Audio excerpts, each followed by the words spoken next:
I think the transition from quarterback to tight end is a pretty natural one. I think you see a lot of guys at a lot of different levels making that type of switch. Just because I think your knowledge of the defense in terms of safety rotation and things like that really allows you to think on another level than a lot of guys and be able to decipher defenses and things like that. So I think in the pass game, it was a pretty seamless transition. I think in the run game, that was kind of the biggest adjustment.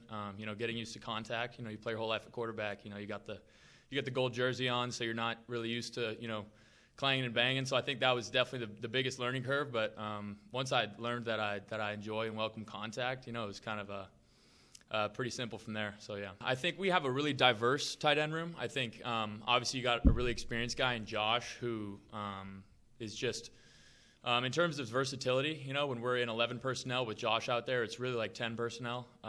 Josh is almost another receiver out there, so he provides us with a lot of different things we can do in the pass game.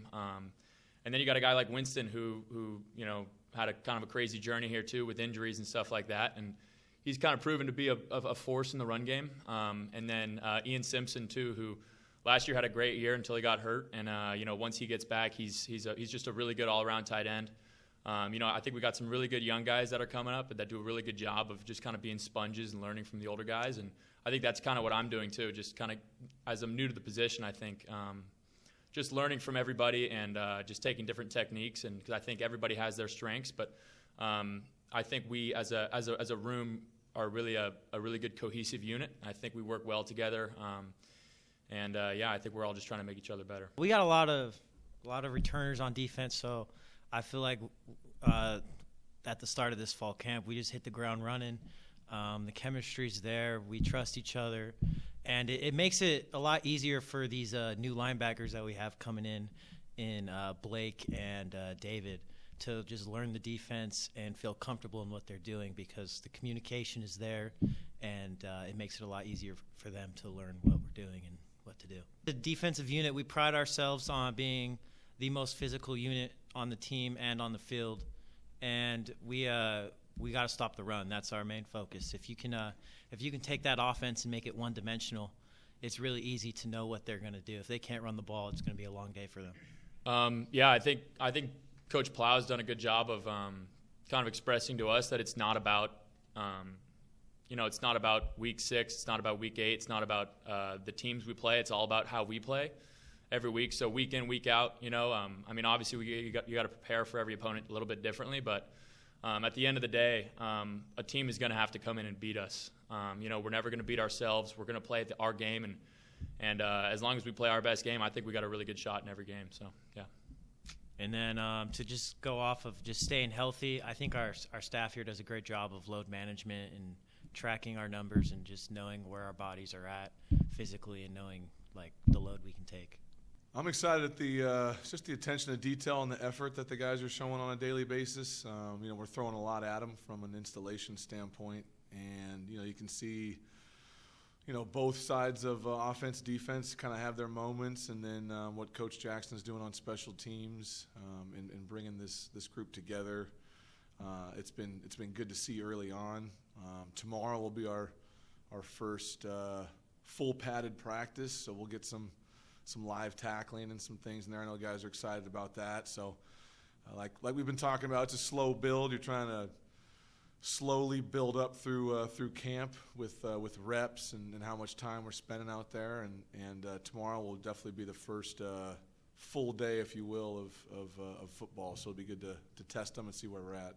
Yeah, Mitch and I go back a ways. Got a real I hope he would say the same, just a kind of a deep connection with Mitch and recruiting him years ago as a quarterback.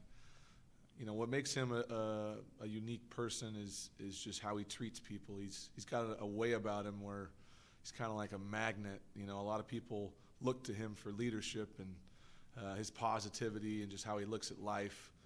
He's going to be really successful in whatever he does because of that. And really, I don't know if I'm more proud of anybody on the team than Mitch, and I know he had some chances from what I've heard, after I'd left where he was competing for the starting quarterback job and was getting better. And as the depth at the quarterback position changed, he just wanted to play. And I know they made that change last year, and then, one play into one practice, he breaks his foot and doesn't get to play. And, when I got here, we had that talk about, hey, do I need to go back to quarterback, or should I try this out at tight end? And, with where he has in his eligibility in his career, it's like, hey, I think your best chance to get on the field might be try this tight end out and see how it goes. I thought in the winter he was fantastic in what he was able to do.